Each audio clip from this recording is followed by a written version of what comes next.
Dicen que usted es un gran asesor.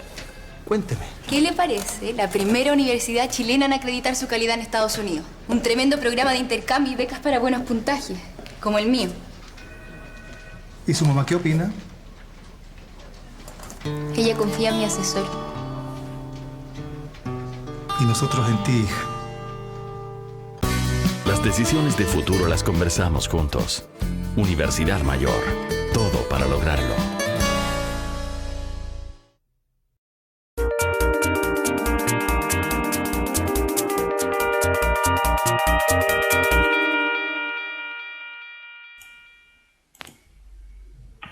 Hola chicos, ¿cómo están?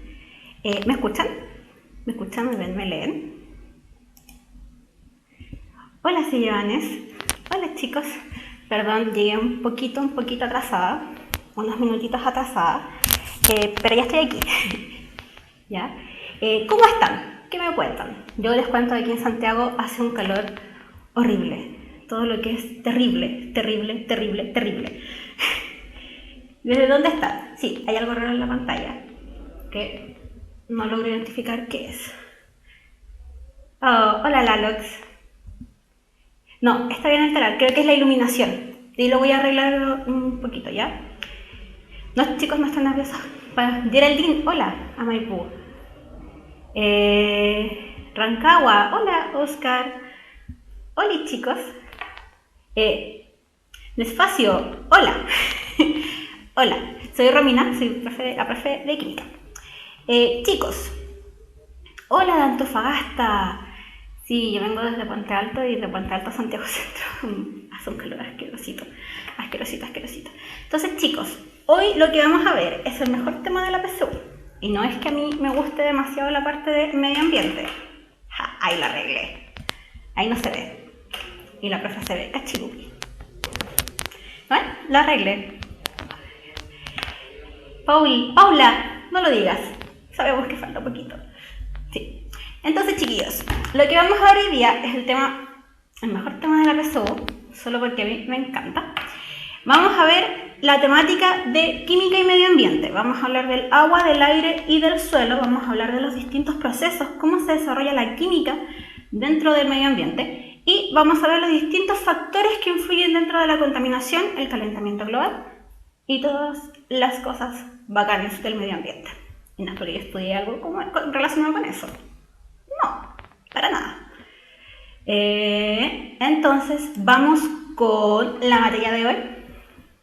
Química y medio ambiente. Agua, aire y suelo. Johannes, lo vamos a dejar para el final del bloque, del final de la clase, para que no se nos confunda lo que vamos a ver. ¿Ya? Pero no lo olvidé, hice mi tarea y busqué la fórmula. ¿Ya? Entonces, vamos a empezar. Hasta un poquito más. Vamos a empezar con el aire. El aire o la atmósfera terrestre es una capa de gaseosa conformada por distintos elementos químicos que está entre el suelo y el espacio, que tiene una altura entre 500 y 600 kilómetros y está compuesta por distintos gases. Para los que no ven y si me pueden escuchar, porfa, aprieten F5 para que actualicen. ¿Ya? Y esta atmósfera está compuesta por distintas capas y cada capa tiene una característica. Entonces vamos a partir por la primera capa, que es la troposfera. La troposfera es la capa superficial de la Tierra. ¿A qué me refiero con superficial? Es la primera capa desde el suelo hacia el espacio. Tiene una altura de 10 kilómetros y desde el punto de vista químico es una capa rica en elementos. La troposfera, que es en donde nosotros podemos vivir, se encuentra en la mayor concentración de elementos químicos y la mayor concentración de vapor de agua. En esta capa es donde ocurren los fenómenos meteorológicos. ¿A qué me refiero con fenómenos meteorológicos? Las nubosidades, las precipitaciones, la nieve, el calor, el frío. ¿Ya? Después tenemos la segunda capa, que es la estratosfera. La estratosfera, en comparación con la troposfera, es muy pobre en cuanto a elementos químicos. no posee vapor de agua, o es muy poquito el vapor de agua que posee, pero dentro del medio ambiente, la estratosfera es la capa más importante después de la troposfera. ¿Por qué? Porque en la estratosfera está la capa de ozono. La capa de ozono es la que se encarga de protegernos de la radiación ultravioleta, que es la capa de ozono, la que se está desgastando. Y voy a explicarles cómo funciona la capa de ozono. La capa de ozono funciona de la siguiente forma. Ya, espérenme un cachito, chiquillos, que no puedo sacar el lapicito para nuestra super pizarra. La capa de ozono funciona de la siguiente forma. Esta es nuestra capa de ozono. Y acá está el señor Sol. Entonces, vamos a hacerlo de distintos colores para que lo sepan. El Sol emite 3 tipos de radiación. Radiación UVA, UVB y UVC. La radiación UVA, que vamos a marcarla con verde, es aquella... Sí, es un poquito deforme. No le hagan bullying a mi Sol, por favor. Ya, la radiación UVA es la que traspasa la capa de ozono. Es la que menos daños hace. Es la que mantiene una temperatura agradable en la Tierra. Entonces ella, muy chorizamente, llega y pasa a la Tierra. Después tenemos la radiación UVB. La radiación UVB, vamos a marcarla con naranjito. La radiación UVB es una radiación bastante peligrosa. Entra a la Tierra en muy pocas proporciones y gran parte de la radiación UVB rebota hacia el espacio. ¿Por qué es tan peligrosa esta radiación? Este tipo de radiación es la que penetra en la piel, a nuestras células, y genera el cáncer a la piel. ¿Ya? Por eso es como dicen que es súper peligroso estar expuesto al sol. Y después tenemos, por último, y no menos importante, vamos a hacerlo con rosado, así súper niña, la radiación UVC. La UVC rebota completamente en nuestra capa de ozono.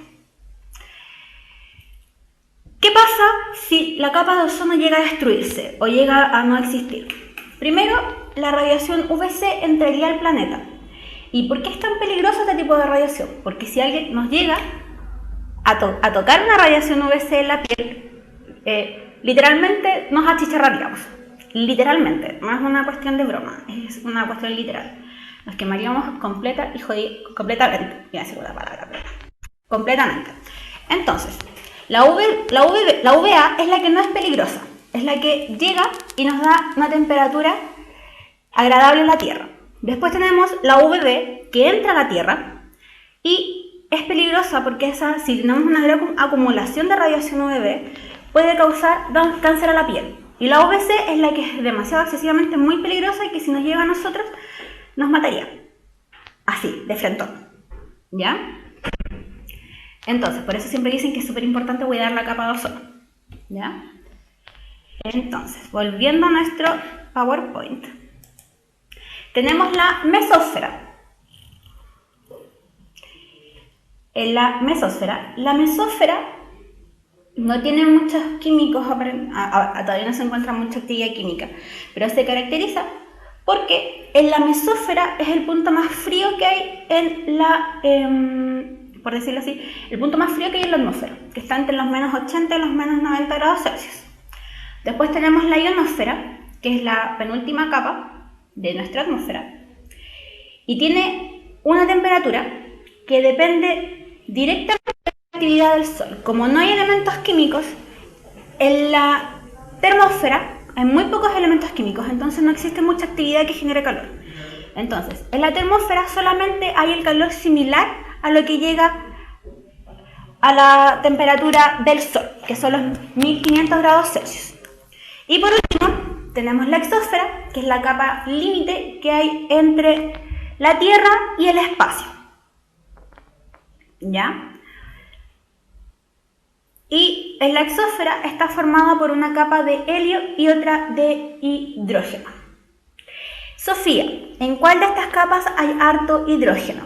En la exósfera. ¿Ya?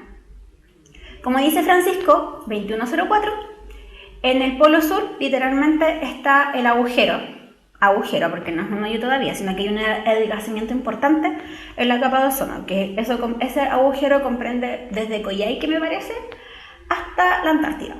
Para que vean, dimensionan el nivel del nivel espacial de lo que es el agujero en la capa de ozono. ¿Ya? Un dato muy freak, un dato como para que como que se les ocurra. Se me olvidó, se me fue la idea.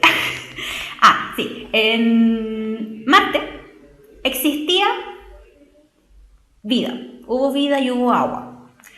Pero la atmósfera que hubo en Marte no tuvo la suficiente fuerza de gravedad como para retener los elementos químicos. Y por eso Marte quedó seco como está. Porque si hubo existencia de agua, puede que haya habido vida en Marte. La troposfera, ¿cómo era? La troposfera es...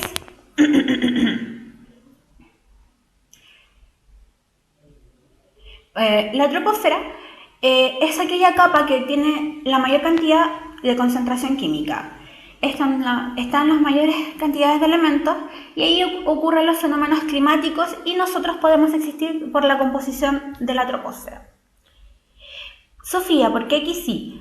Porque la composición química de nuestra atmósfera, que lo vamos a ver en unos minutitos más, la composición química, está adecuada para retener ciertos elementos químicos que permiten que ocurra la vida y que nosotros podamos poder ocupar para respirar, ¿ya?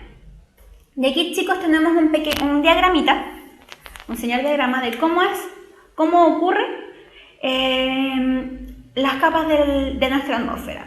Tenemos acá abajo, aquí no está el mouse, la troposfera, la estratosfera, la mesosfera, termósfera, exósfera, espacio.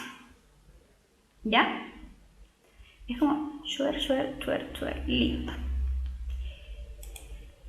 Así como súper lindo. Chicos, hasta aquí. ¿Hay alguna duda? ¿Alguna dudosa? ¿No? ¿Nones? Ya. Maravilloso. Chicos. En la U mayor se preocupan para que sea cual sea la carrera que elijas e incluso antes de entrar a la universidad tengas todo para lograrlo. Ingresen a admisionumayor.cl e infórmense de las fechas claves y los beneficios de tomar una decisión a futuro. Gracias U mayor, para que se acuerden ustedes, pollos, de que pronto se nos viene la señora PSU y pronto, acuérdense que muy pronto en estas fechas empiezan las postulaciones para las becas, chicos, ¿ya? Para los que vayan a postular, ¿ya? En el dibujito está un poco raro. Dice ahí en la mesosfera, es el mejor dibujo que encontré, chicos, porque hay súper pocos dibujos de esto en Google. Está la estratosfera, no está la mesosfera, ¿ya? Entonces, sigamos con nuestro super hiper cachilupi PowerPoint. Y tenemos la composición del aire o de la atmósfera. El aire o la atmósfera es un componente fundamental para la vida y tiene composiciones definidas. Pero estas composiciones a lo largo de los años puede ir cambiando. Y esa variación produce cambios que son realmente importantes, chicos. ¿Ya? Come fulanito, perdón, no te estaba viendo. ¿Cómo se llama la rosada? La radiación UVC. Del dibujito, radiación UVC. No te estoy pescando, que está viendo otra cosa. ¿Ya? Entonces, aquí tenemos la composición del aire. Aquí tenemos un 78% de nitrógeno, un 21% de oxígeno, un 0,74% de argón, un 0,02% de neón, otros gases, ¿ya? Y dióxido de carbono, un 0,03%, ¿ya? Si ustedes se fijan, bueno, lo que más se dice, que de nitrógeno tenemos un 78% y de oxígeno un 21%. Y creo que en algún momento ustedes habrán sido capaces de escuchar o de recordar que el dióxido de carbono o el CO2 es parte de los gases de efecto invernadero, que es una de las problemáticas ambientales más importantes del último siglo. ¿Ya? Para que vean la cantidad teórica, chicos, que puede haber de dióxido de carbono en nuestra atmósfera, un 0,03%. Si lo analizamos en cuanto a cantidades, es bastante pequeño el valor. Entonces, hay que aumentarlo un poco y ya queda la escoba en relación al medio ambiente. ¿Ya? ¿Quedó claro esto de la composición del aire?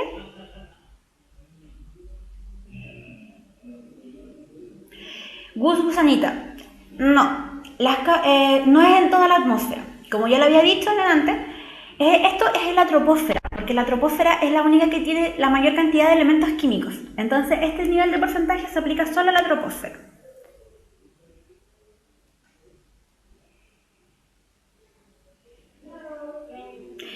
Profe, pero no varía esa concentración de oxígeno, siendo que se deforesta más y aumenta la población humana.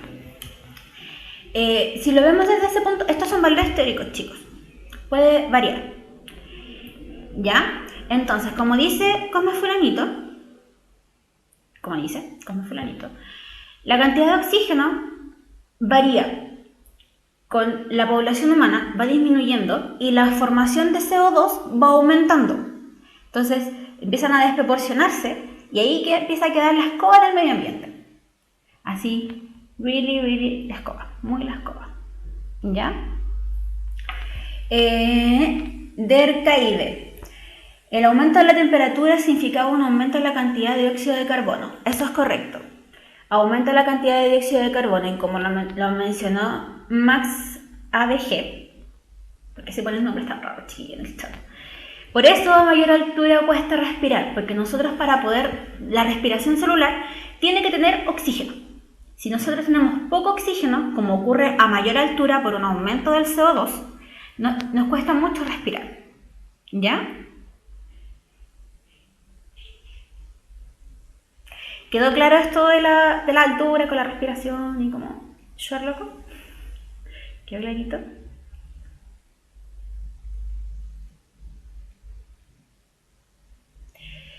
Fernando, porque es menor la cantidad de O2 por procesos químicos que producen el aumento de la temperatura. Si hay un aumento de la temperatura, hay un mayor consumo químico de O2. Entonces, por eso disminuye la concentración de O2 a mayores alturas. ¿Ya? Ya no nos vamos a meter mucho en el tema biológico, chiquillos, porque si no nos vamos a perder y nos vamos a perder y no vamos a volver jamás. ¿Ya? Entonces, sigamos. Entonces, ahora que ya quedó un poco más explicado en cuanto a la parte más química de cómo está conformado el aire y cómo se comporta químicamente, vamos a pasar a hablar de cómo más la contingencia de las capas del aire. ¿La termósfera contiene la ionosfera? Una pregunta aparte. No. Termósfera y ionosfera son prácticamente lo mismo. Porque en la termósfera hay iones. Hay poca actividad química, pero hay pequeños iones que al estar en contacto con la luz solar emiten distintas radiaciones. Es por eso que se forman las auroras boreales. Las auroras boreales son producto de las reacciones químicas de los iones con la radiación solar que ocurren en la termósfera.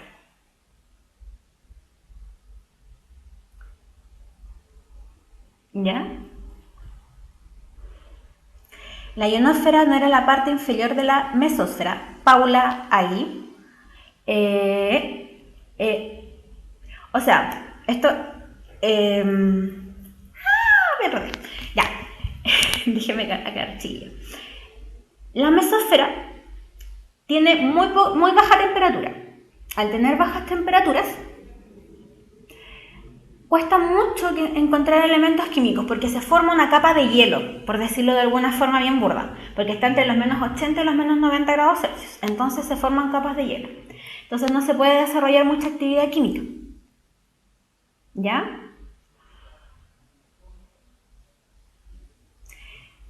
¿Ya? Entonces, es por eso que la ionosfera no se encuentra en la mesósfera, es una parte de la termósfera.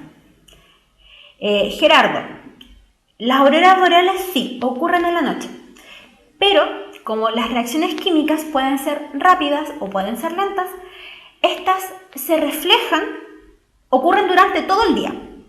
Durante todo el día ocurren las auroras boreales, pero se pueden ver en la noche como un residuo, como por decirlo así, un residuo de la reacción química. ¿Ya? De hecho, las auroras boreales son un fenómeno hermoso que, por desgracia, nosotros no las podemos ver por la altura a la que nosotros nos encontramos. ¿Ya?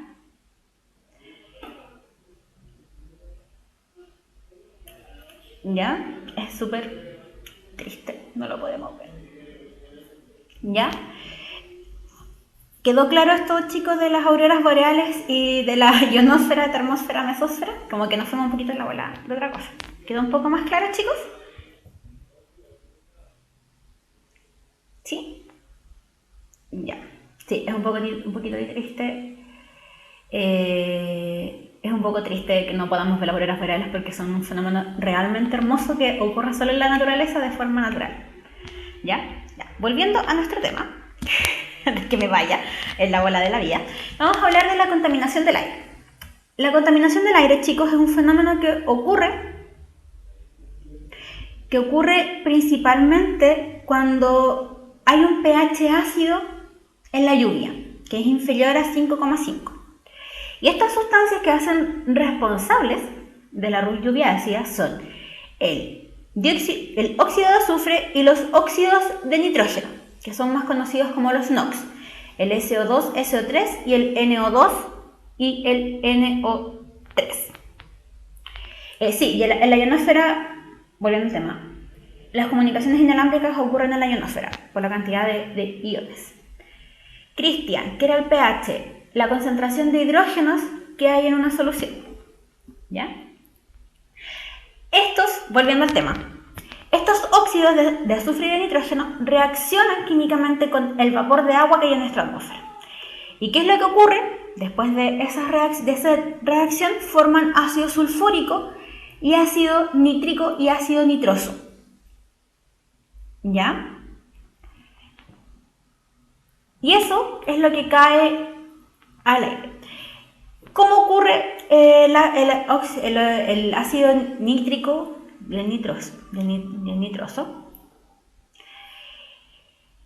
Ocurre por la combustión incompleta de los combustibles. Eso ocurre en las empresas que ocupan combustibles fósiles por la combustión de los autos, principalmente. Esos son los dos factores que ocupan o generan que se produzcan óxidos nitrosos y óxidos de azufre. ¿Ya?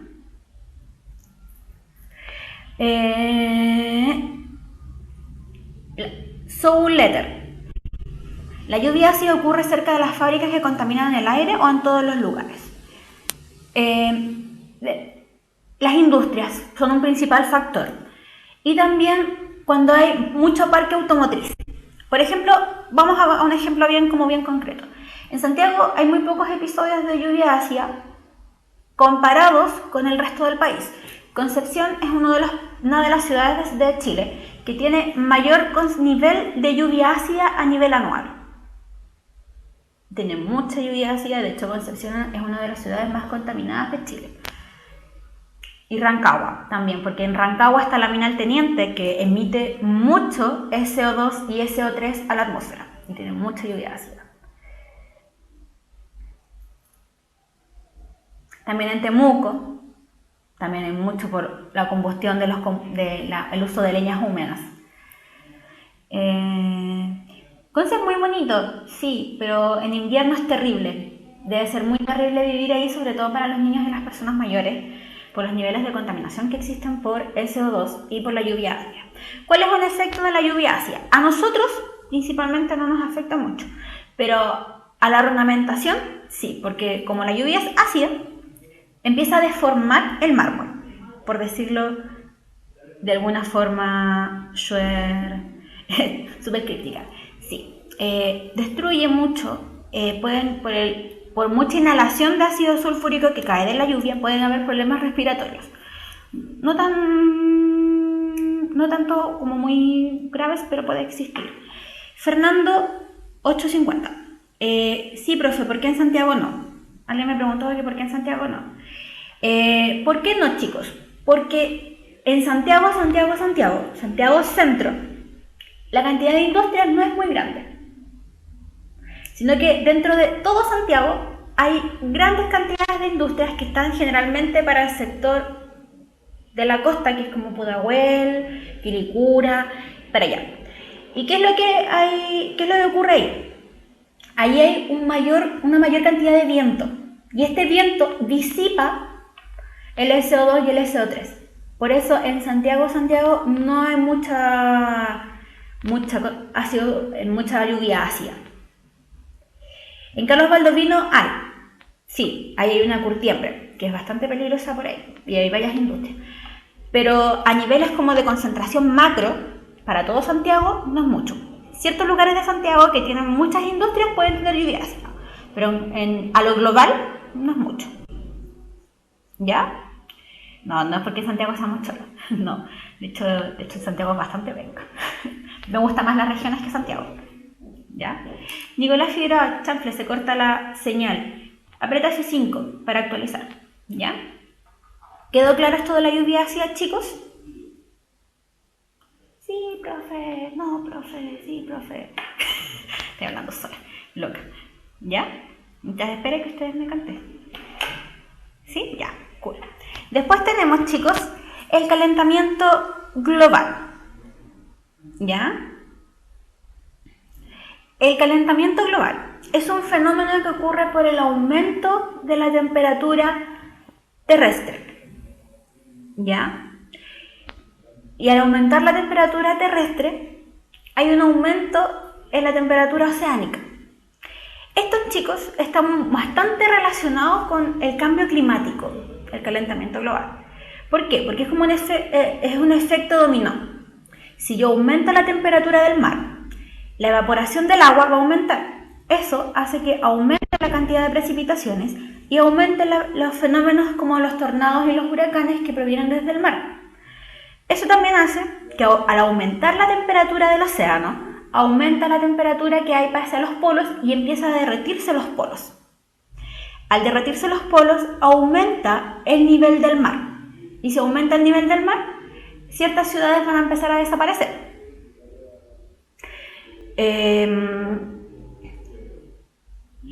Max up. Por eso las estaciones cambian ligeramente a veces. Sí. De hecho, no creo que ustedes tengan mucho recuerdo. Yo ya tengo 24, igual me acuerdo de varias cosas. No creo que algunos se acuerden, algunos sea como de mi edad que se pueda acordar. Pero cuando yo era chica, tenía como 4 o 5 años, más 6, 7, me acuerdo más. Todas las estaciones del año estaban muy bien marcadas. El invierno era invierno, la primavera era primavera, el verano verano y el otoño otoño. ¿Ya? Ahora, si ustedes se fijan, estamos en octubre y ya parece verano. Si se acuerdan, hace ¿cuánto? Semana y media atrás estaba haciendo mucho frío y ahora estamos haciéndonos de calor. Estos cambios bruscos de temperatura o la poca diferenciación de las estaciones del año es por el cambio climático. ¿Sí? Esto es netamente cambio global, calentamiento global. No es como que alguien les diga, no, es que esto no. No, esto es chiquillo, es netamente calentamiento global. ¿Y qué es lo que ocurre con el calentamiento global, chicos? Ocurre gracias al efecto invernadero.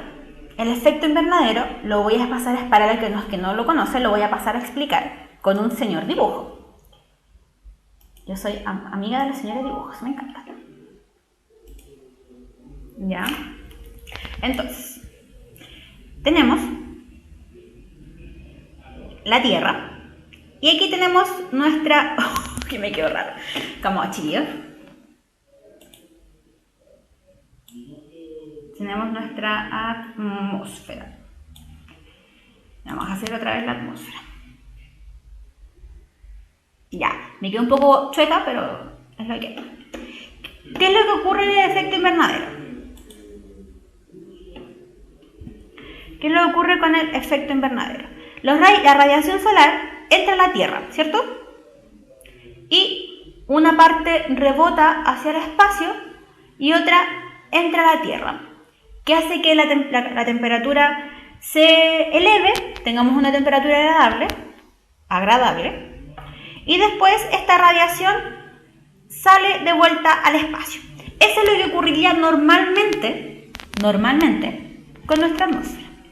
Pero gracias al hombre y la industrialización de los procesos, se empezaron a emitir ciertos tipos de gases, más conocidos como los gases de efecto invernadero, que se alojaron en nuestra señora atmósfera.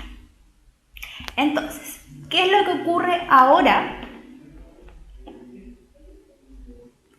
¿Qué es lo que ocurre ahora? ¡Ay, no encuentro la flecha! ¿Qué es lo que ocurre ahora con la radiación? Voy a hacerlo con otro color, con rojo. La radiación normalmente tiene el mismo proceso inicial y después entra a la Tierra. Pero cuando la radiación quiere salir, se encuentra con los señores gases de efecto invernadero. Y estos hacen que la radiación rebote. Y quiere salir y vuelve a rebotar. Y quiere salir y vuelve a rebotar. Eso hace que la temperatura de nuestro planeta aumente. Idealmente, la temperatura de la Tierra es de 15 grados Celsius. Idealmente, hoy estamos cerca de los 21 grados Celsius de la Tierra. Y eso provoca todos los cambios climáticos que hay around the world. ¿Me cachas?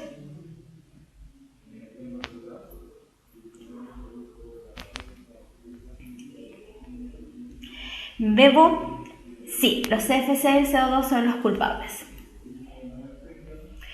Nicolás Figueroa, ¿por qué pueden entrar y no salir? Porque los gases de efecto invernadero tienen una función como de bloquean la radiación.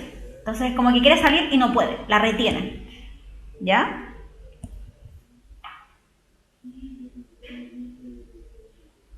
¿Quedó claro, chicos?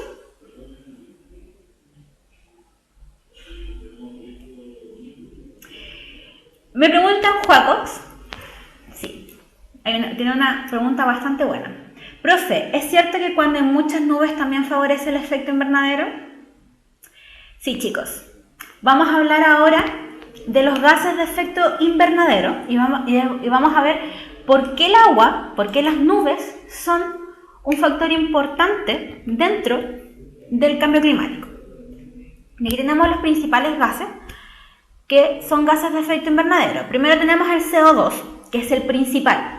Chicos, es el principal gas de efecto invernadero, porque este lo producen las empresas, lo producen los automóviles y nosotros mismos también producimos CO2. Nosotros, aunque ustedes no lo crean, chicos, nosotros somos uno de los entes mayores que producimos CO2 a nivel mundial.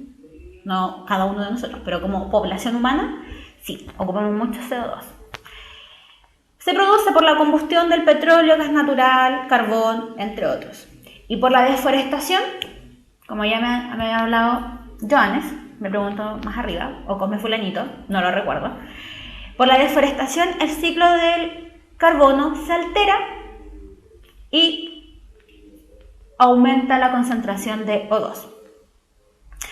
Velus, sí, las plantitas la absorben, pero al nivel de urbanización que está teniendo la Tierra, hay menos plantitas que absorban el CO2.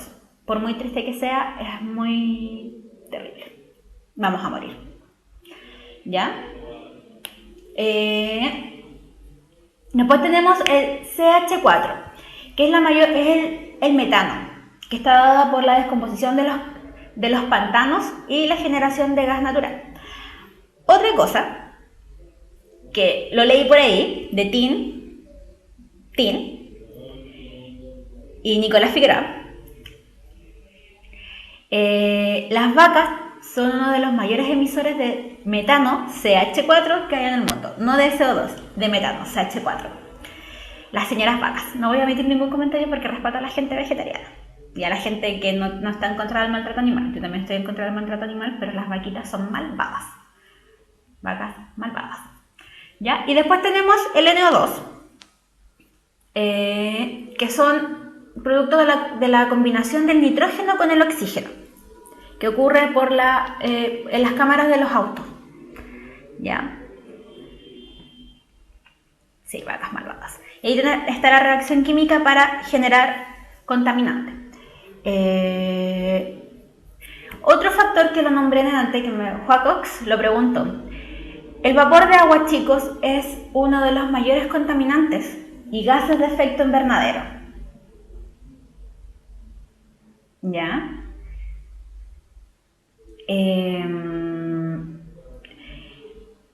Sí, ¿por qué? Porque el agua, para cambiar de estado, tiene que tener cierta temperatura. Eso lo vamos a ver cuando veamos agua en un ratito más. Se me olvidó lo que le iba a decir. Así, el agua líquida, las nubes, hay agua gaseosa y agua líquida. El agua líquida necesita mucha temperatura para poder cambiar de estado. Entonces, cuando hay muchas nubes, la radiación llega a la Tierra y después quiere salir. Y las nubes la retienen para poder transformar el agua líquida a agua gaseosa, a vapor de agua. Por eso el vapor de agua y el agua que está en microgotas en la atmósfera es un gas de efecto invernadero. ¿Ya? Dice Said, profe, entonces el nitrógeno también contamina, pero si es el gas más abundante en el aire natural. No, el nitrógeno de nuestra atmósfera no contamina, es el nitrógeno que viene en las bencinas, en el petróleo, porque el petróleo está conformado por, aparte de hidrocarburos, que lo vamos a ver la próxima semana, está conformado por otros elementos como azufre y nitrógeno, que reaccionan con el oxígeno en los autos y emiten nuestra contaminación.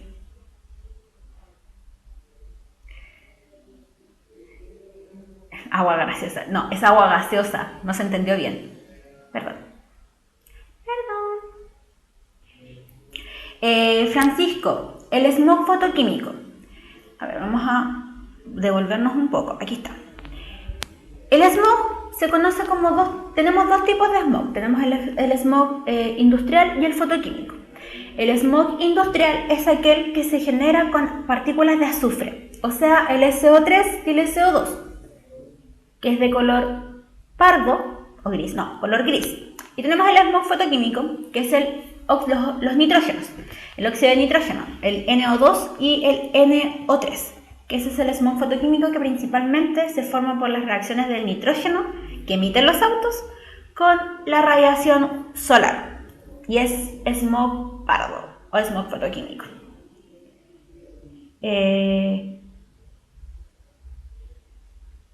¿Ya? Como dijo Johannes, también, lo mismo.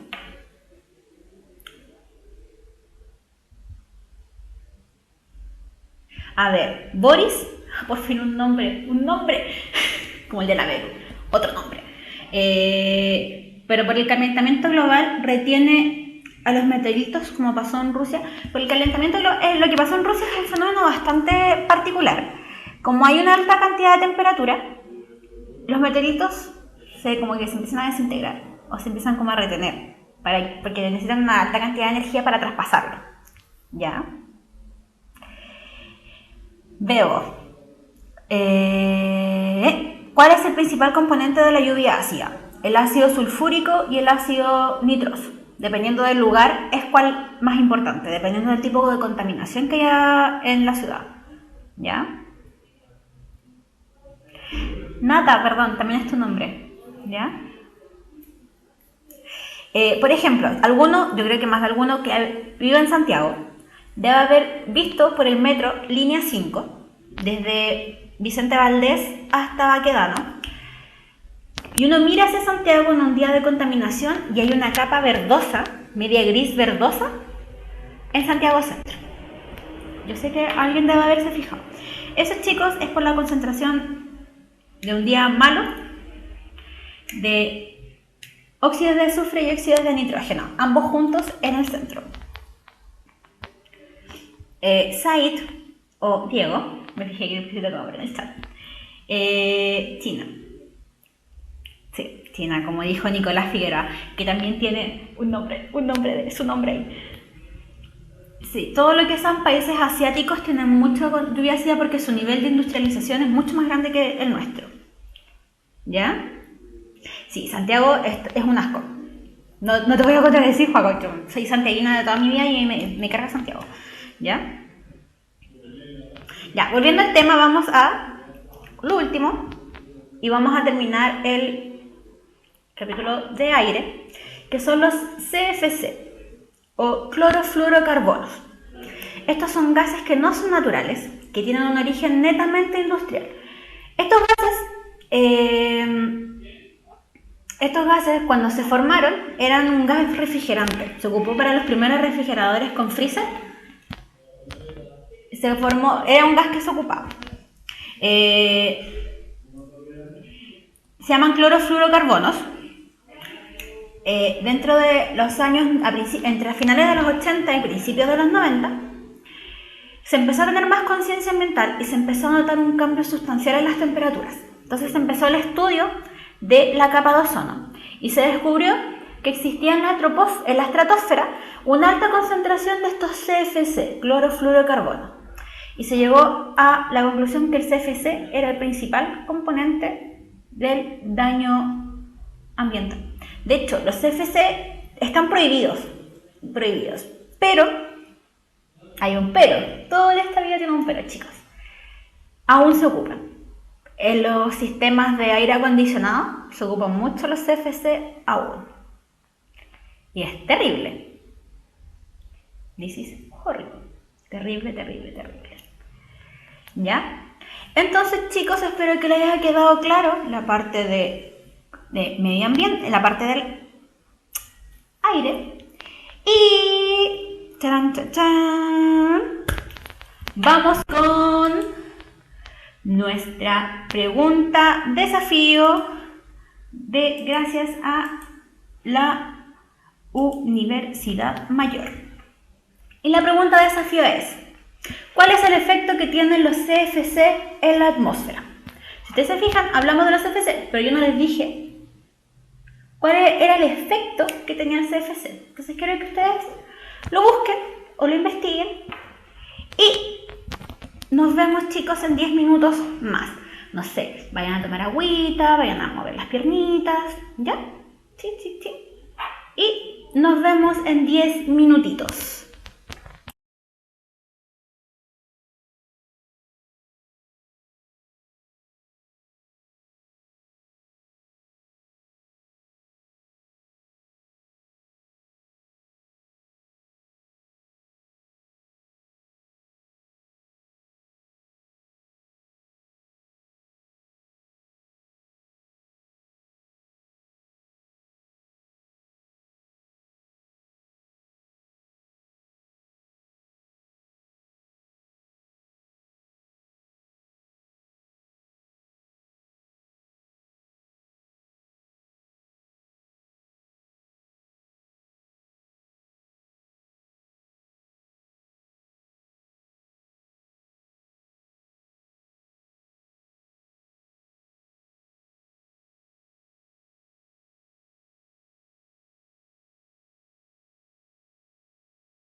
chicos, he vuelto. Para los que crean que me fui, no me fui, solo fui a tomar agüita.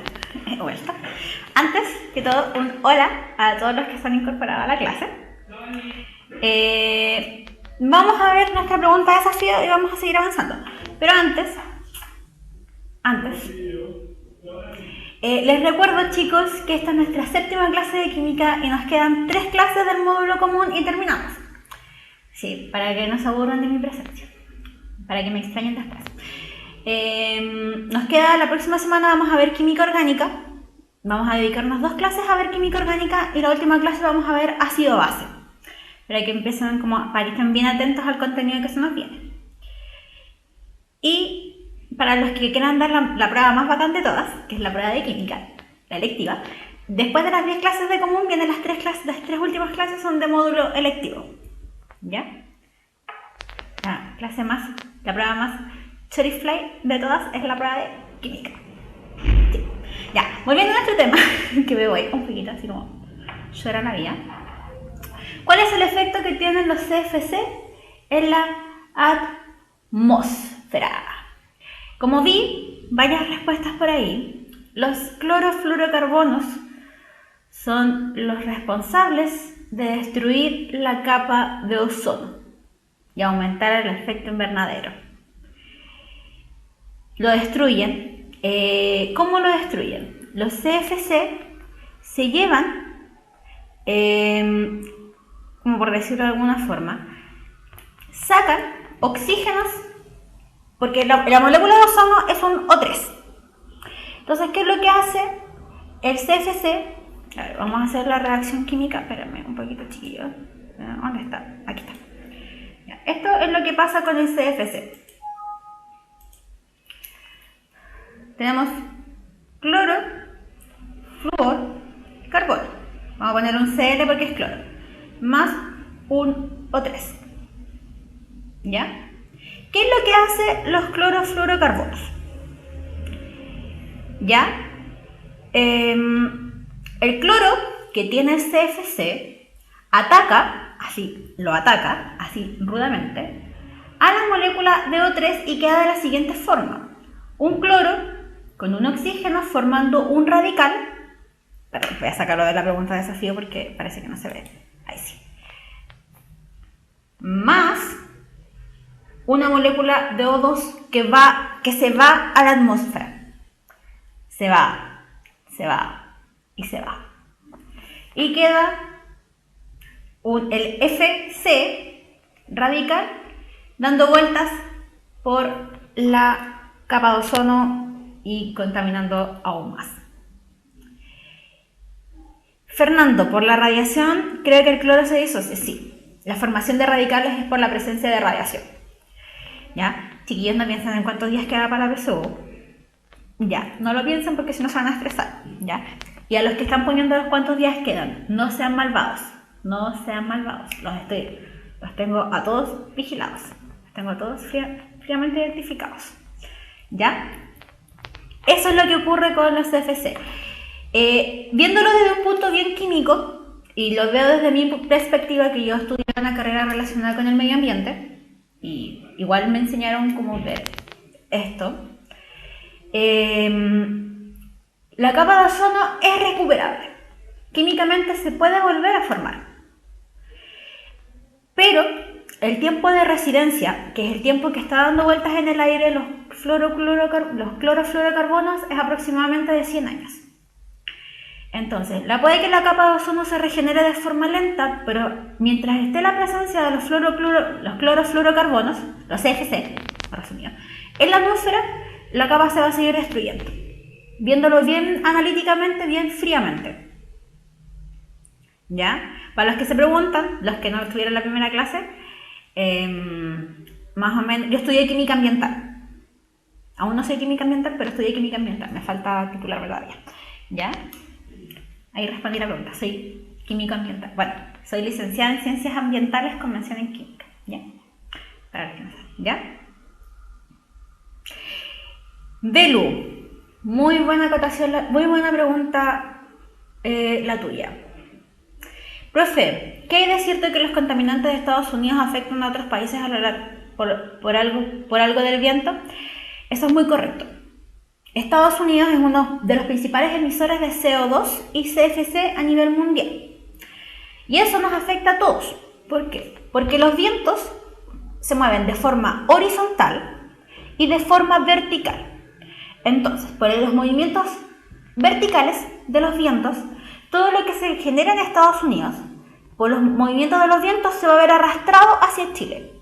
Es por eso que el agujero de la capa de ozono está en Chile, por la acción de los vientos y por todo el CFC emitido por Estados Unidos. Pablo, ¿cómo se pueden inhibir los CFC? Desgraciadamente todavía no se encuentra, no tengo una respuesta para darte.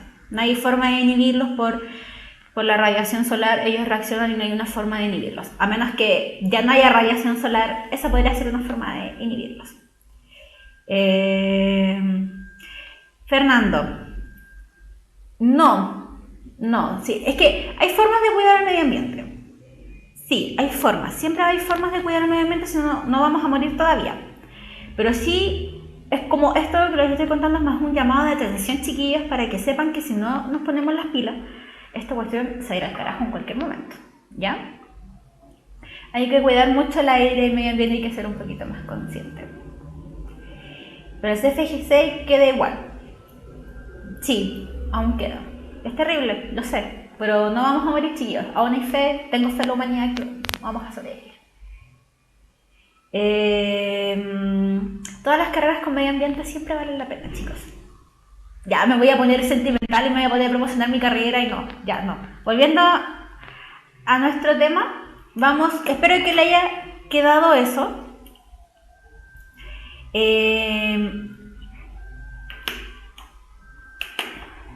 Vamos a volver a nuestro tema, porque si no, no vamos a alcanzar a la próxima semana a ver vamos a ver química orgánica, nos va a faltar. Entonces vamos a empezar ahora con el agüita. Agüita.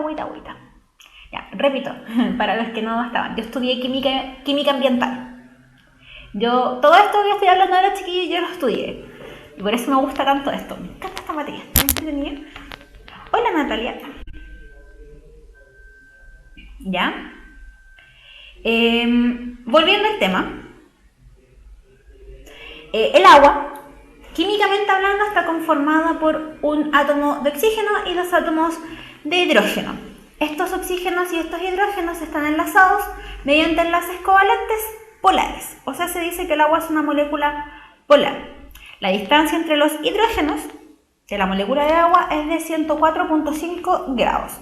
Y como habíamos hablado hace varias clases atrás, muchas clases atrás, el agua se constituye o se puede enlazar unas con otras mediante el enlace químico llamado puente de hidrógeno, ¿ya? Y el agua tiene distintas propiedades. Por ejemplo, que el agua es un líquido insípido, incoloro e inoloro. Tiene su punto de solidificación es a los 0 grados Celsius y su punto de ebullición, demonios, se me desconfiguró el PowerPoint. Su punto de ebullición es 100 grados Celsius, ¿ya? Otro punto, y es el agua, por tener presencia de hidrógeno, como lo habíamos hablado la otra vez, es especial, porque acuérdense que el hidrógeno es especial, ¿ya? La densidad del agua tiene una pequeña irregularidad. Primero, tiene su mayor densidad a los 4 grados Celsius, que es de 1 gramo partido ml, la mayor densidad. Esto permite que el hielo flote en el agua y que los polos puedan estar donde están ahora por esta función, ¿ya? Entonces, su mayor densidad a los 4 grados Celsius. No lo olviden, porque yo me acuerdo que esa fue una pregunta PSU cuando yo di la PSU hace harto tiempo atrás. Y como hago clases en otro universitario, en otro lugar, también. Siempre es pregunta de ensayo lo de la densidad del agua. Así que no lo olviden, chicos. ¿Ya? Después tenemos el comportamiento inusual del agua. Que es que al cambiar, como lo dijeron en el chat, que al estar en estado sólido tiene un mayor volumen que en estado líquido. ¿Ya? que cuando está en estado sólido tiene un mayor volumen que al estar en estado líquido. Esto, yo creo que alguien más de algo lo debe haber hecho, yo soy la única loca que me pasó alguna vez. Poner una botella de vidrio a congelar en el refrigerador y que cuando se congela la botella se revienta. ¿Ya? Es por eso, por la cantidad de que la presión que tiene, ya. Bueno, ¿ven? A más de alguno le ha pasado. Después tenemos la tensión superficial. La tensión superficial dice que las moléculas de agua de la superficie, la forma de enlazarse o de cohesionarse es mucho más compacta. Están unas moléculas de agua pegadita a la otra. En cambio, hacia abajo, la distancia entre las moléculas de agua es mayor. Y esto permite que los bichitos se paren arriba del agua. O que cuando la gota de agua caiga al agua, se formen halos alrededor de la gota de agua. O que una hoja pueda flotar arriba del agua. ¿Ya? Entonces, tenemos una alta tensión superficial. En la parte superior o en la superficie del agua, las moléculas de agua se enlazan de forma más juntita, más compacta. Y después tenemos hacia abajo las moléculas de agua que están más separadas unas de otras. ¿Ya? Para Boris y Natalia, Alejandra, hola. Me están diciendo que no lo observé. Hola. ¿Ya? Y Jesús. No nos metamos en problemas religiosas con química. ¿Ya?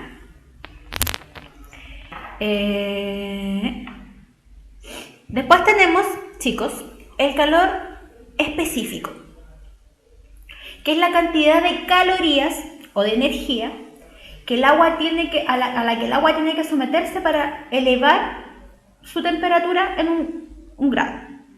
¿Ya? Entonces, que el calor específico es la temperatura, es el calor necesario para que 1 gramo de agua aumente en 1 grado de temperatura. ¿Ya? Y generalmente eso es aproximadamente 540 calorías. ¿Ya? Y después tenemos las propiedades químicas del agua, que es un solvente universal. O sea que el agua es capaz de disolver las sustancias orgánicas e inorgánicas. Orgánicas e inorgánicas. Repito, lo del calor específico.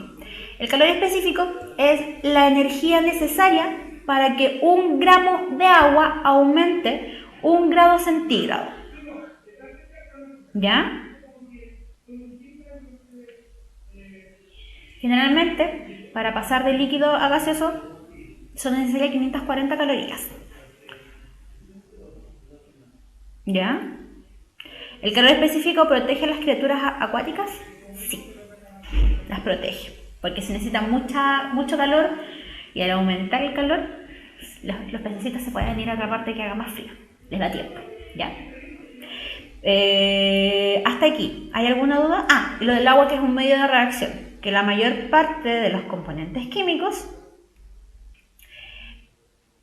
gran parte de las reacciones químicas ocurre en agua. Es más, las reacciones químicas de nuestro cuerpo, del cuerpo humano, ocurren principalmente en medio acuoso. Ay, que no cachaban eso. Ay, que no sabían eso. Hoy habían aprendido algo nuevo con su profe de química. ¿Ya? Said, ¿es verdad que el agua no disuelve el alcohol? El agua no disuelve el alcohol. Sí. Sí, porque como hablamos la semana pasada, bueno, no fue la semana pasada, sí, fue la semana pasada. Lo similar disuelve lo similar. Lo polar con lo polar, lo apolar con lo apolar. El alcohol es apolar y el agua es polar, entonces por eso no se disuelve. ¿Ya?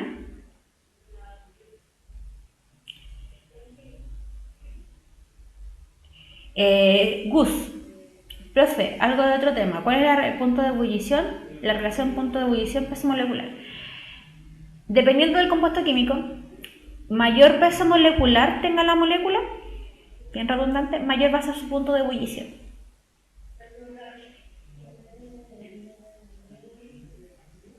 ¿Ya? Sigamos avanzando.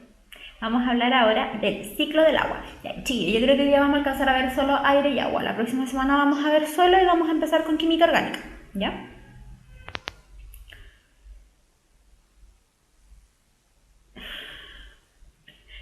En realidad, como dice Dante, es por un exceso de alcohol. No es por la relación química que hay entre el agua y el alcohol. ¿Ya?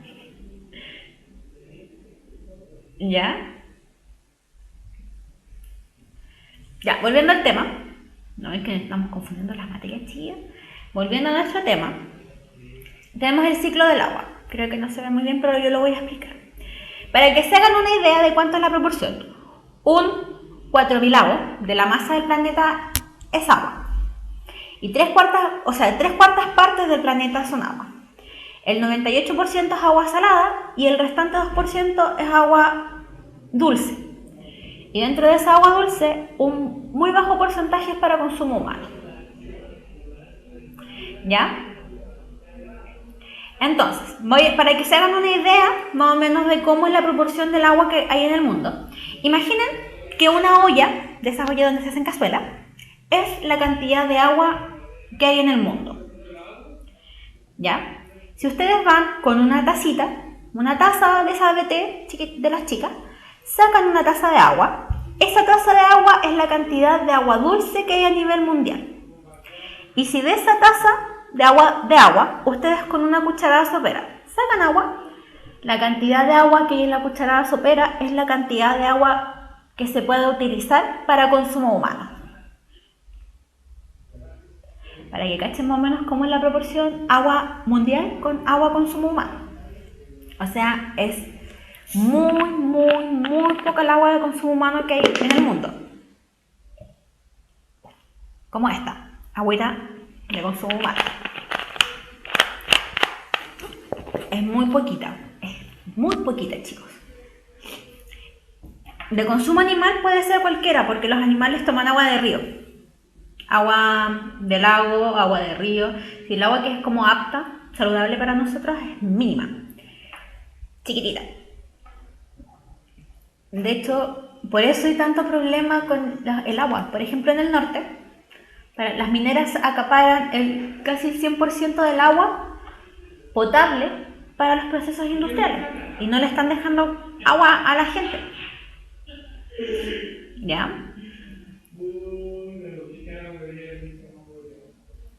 Ya. Entonces, ¿cómo ocurre el ciclo del agua? El ciclo del agua parte, donde está el mouse, inicialmente en el mar. En el mar, el agua se evapora y va hacia la atmósfera. En la atmósfera se condensa para formar las nubes y en las nubes se puede ocurrir la precipitación. La precipitación puede ser de forma sólida o puede ser de forma líquida. En ambas partes, la precipitación llega y puede, por decirlo así, infiltrarse en el suelo. Se infiltra y llega hasta el nivel freático. ¿Qué es el nivel freático? Es una acumulación de agua limpia que se ocupa en distintas partes del mundo. Por ejemplo, las aguas de pozo son aguas freáticas. Son aguas puras, sin ningún tipo de implementos químicos. Después del nivel freático, el nivel freático se mueve, puede ir a caer a un lago o puede caer a nivel del mar otra vez para repetir el ciclo. Es muy cíclico. ¿Ya? ¿Ya? A ver, veamos. ¿Hay alguna duda de estos chicos? Site. ¿Y las mineras disminuyen la cantidad de agua utilizable? Sí. Porque ellos ocupan grandes cantidades de agua para sus niveles industriales de fabricación. De hecho, alguien creo que preguntó Por ahí lo vi, no me acuerdo quién lo preguntó. El agua, hay grandes mineras, otras, que no son las que están en Chile, que están empezando a ocupar el agua de mar. Están extrayendo la sal del mar y ocupando esa agua para poder enfriar sus procesos. Para lo que preguntan, ¿el agua potable o el agua de río es conductora de electricidad? El agua destilada, que no tiene ningún mineral, no es conductora de electricidad. ¿Ya? Pablo Cornejo, perfecto. El agua destilada se utiliza en los laboratorios químicos por la cantidad de iones que puede tener, que no tiene ninguno. ¿Ya? ¿Alguna duda con eso? ¿Con estos chicos? Antes de avanzar al siguiente tema. ¿No? Ya que no veo nada. Chicos, ¿saben cuánto es el reconocimiento de salas y las fechas de las pruebas, las publicaciones de resultados y esas cosas súper locas? Infórmense de esas y otras fechas en admisionumayor.cl. Universidad Mayor, todo para lograrlo. ¿Ya? ¿No? Gracias, come fulanito, lo de tía Romy.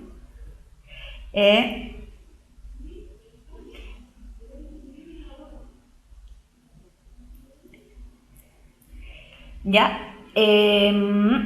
Anexo. ¿Por qué se habla de que el agua está muy pronto a acabarse si la tecnología actual permite que muchos medios de tratar el agua salada y adaptarla a consumo humano?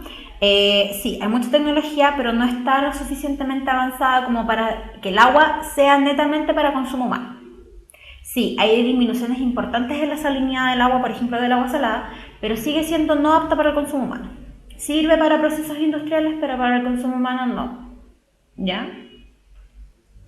Y el proceso, económicamente hablando, es un proceso que va a la pérdida económica. Son costos a largo plazo, son ganancias a largo plazo. Y viéndolo desde una perspectiva bien fría, chiquillos, a las empresas no les conviene tener inversiones a muy largo plazo en cuanto a tecnologías del medio ambiente. Las empresas optan por la utilización de los recursos en el ahora, no a un largo plazo, a las ganancias. ¿Ya?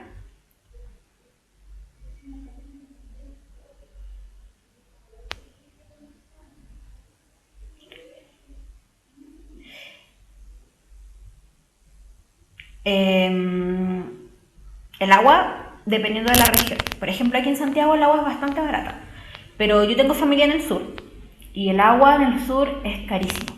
Es muy caro y en el norte es aún más caro todavía. Entonces, porque aquí en Santiago tenemos una planta de tratamiento de agua bastante grande y bastante importante. ¿Ya? ¿Ya? Ya, volviendo al tema, en realidad, Francisco tiene razón. El agua no se cobra, los cobros no son muchos, pero el sistema de alcantarillado es el que cobra más. Sí, Belu Torres, el agua del sur es mucho más rica que la de Santiago. Ya, volviendo al tema, vamos a hablar de la contaminación del agua. Chao Boris, no sé por qué te vas, pero chao, no te vayas. Ya, volviendo al tema, la contaminación del agua tiene varios factores. Y entre ellos, tiene varios factores. Y entre ellos tiene distintos factores que contaminan el agua, que ya lo he dicho como 4 veces, que están, por ejemplo, los desechos orgánicos. Los desechos orgánicos, ¿a qué me refiero con desechos orgánicos? Que son, por ejemplo, desechos orgánicos, los desechos de los hospitales, que tienen una gran cantidad de microorganismos, como los virus, las bacterias, los hongos, y todas esas aguas tienen enfermedades infectocontagiosas, ¿ya? Ya, un ejemplo súper asqueroso, pero el otro día me pasó. El agua, de la botella de agua. La dejé como 2 semanas dentro de un bolso Y el agua tenía unas pequeñas, estaba en descomposición mi agua. Fue asqueroso. Ya, pero eso yo me refiero con desechos orgánicos, que se forman microorganismos dentro del agua que se pueden enfermar. Los mataderos también es un ejemplo de desechos orgánicos. Después tenemos los desechos en descomposición, que son cadáveres de animales o vegetales en descomposición. Esto generalmente se da en el sur. Yo lo he visto bastante en el sur, que como que botan animales a los cauces de agua. Después tenemos los detergentes. Los detergentes están presentes en el agua servida y pueden provocar la eutroficación. ¿Y cuál es la característica de la eutroficación? La eutroficación es el aumento excesivo de la flora en un curso de agua. Y esta aumenta sustancialmente los cursos en la flora, las alguitas en un curso de agua por los compuestos fosfatados, que son como un nutriente para las algas, y estas brotan sin control. Y eso hace que consuman gran parte del oxígeno del agua y los pescaditos pasan a mejor vida y se mueren. Es terrible. ¿Ya? Sí, así se forman los pantanos. Ya, creo que vamos a dejar por aquí, por hoy día. Vamos a avanzar un poquito más y lo vamos a dejar hasta aquí. Vamos a dejar solo para la próxima semana. No sé si alguno escuchó alguna vez sobre el problema del humedal Las Cruces en Valdivia por celulosa arauco. Que esto pasó hace van a ser 10 años, el próximo año, donde empezaron a morir los cisnes de cuello negro. Bueno, esto sucedió porque celulosa arauco tiró componentes que tenían compuestos fosfatados al agua. Y las algas del agua empezaron a brotar de forma exponencial. Muy exponencial. ¿Y qué es lo que produjo eso? Que los pececitos, como no tenían oxígeno en el agua, los peces empezaron a morir por asfixia. Aunque suena un poco irónico morir de asfixia por el agua. Un poco irónico. Y los pececitos se murieron. Entonces, ¿qué pasó con los cisnes de cuello negro? Como se quedaron sin pescaditos para comer, los cisnes de cuello negro comenzaron a morir por desnutrición, porque no tenían que comer los pescaditos, y por otros componentes orgánicos que tenían la celulosa arauco en el agua, que eran metales pesados y otras cosas. Sofía, sí, es un poco bastante, de hecho, para que sepan más o menos lo que pasó, porque este año recién salió un reportaje, yo lo vi hace como 2 meses. Celulosa arauco fue encontrado culpable. Tiene que mantener de por vida un santuario para la naturaleza. De por vida. Aparte de la multa que le tiene que pagar. Y este año, recién casi 10 años después del desastre de los cisnes de cuello negro, en el verano de este año comenzaron a nacer otra vez cisnes de cuello negro.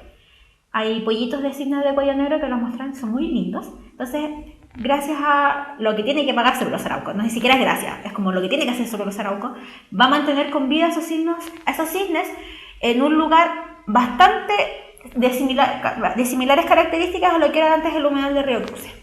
¿Sí? No quisieron ir a la Corte Suprema. De hecho, a mí me causó demasiada indignación cuando yo vi el reportaje que celulosa arauco quería apelar al fallo. Y espero que no apelen porque ya, no lo voy a decir porque soy una señorita, a esta hora soy una señorita, ya. El agua, una vez que está contaminada el agua, chiquillos, es muy difícil de limpiarla. ¿Sí? ¿Ya? Sí, destruyó todo un ecosistema. Y eso es bastante terrible. No puedo decir otra palabra, es muy temprano. Y ustedes no tienen oídos para escuchar esas cosas. ¿Ya? De hecho, la multa para el nivel de ingresos económicos que tiene celulosa arauco es un chiste. Y lo digo a opinión personal. Las multas son un chiste. Ya. Ya, volviendo al tema, para terminar la clase de hoy día, después si quieren responder todas sus dudas, vamos a ver las 2 últimas formas de contaminar el agua. Primero tenemos los metales pesados, como el mercurio, el cadmio, el plomo, el níquel, que son utilizados en la industria de los plásticos. Que estos a nosotros directamente no nos afectan. Pero los pescaditos Generalmente estos desechos se tiran al mar. Los pescaditos acumulan estos metales pesados en su organismo y nosotros comemos pescaditos. Entonces, esto nos daña, esa acumulación de metales pesados nos puede causar, como dice en el PowerPoint, daños cerebrales, renales, cáncer al pulmón y la muerte. ¿Ya? Entonces, y después tenemos los pesticidas, que eso lo vamos a hablar la próxima semana cuando veamos suelo, que son utilizados en la agricultura para atacar plagas. Como quedan almacenados en el suelo, como hablamos antes del ciclo del agua, con la infiltración caen a las napas freáticas y empieza a quedar la escoba completamente.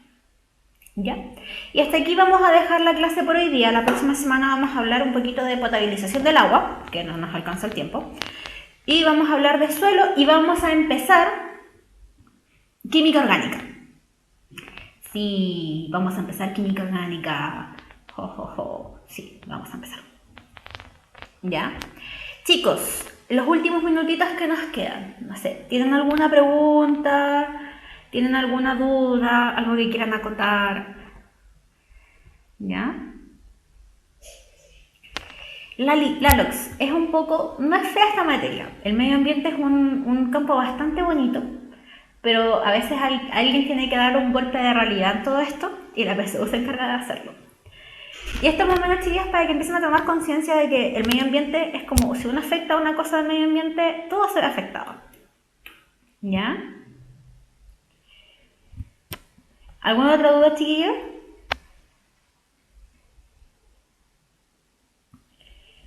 ¿Qué materia quedará pendiente de la clase de hoy día? Potabilización del agua y suelos. Se suponía que pretendía alcanzarlo hoy día, pero no. ¿Ya? Perdón si les infundí un poco de miedo, chicos. No era mi intención.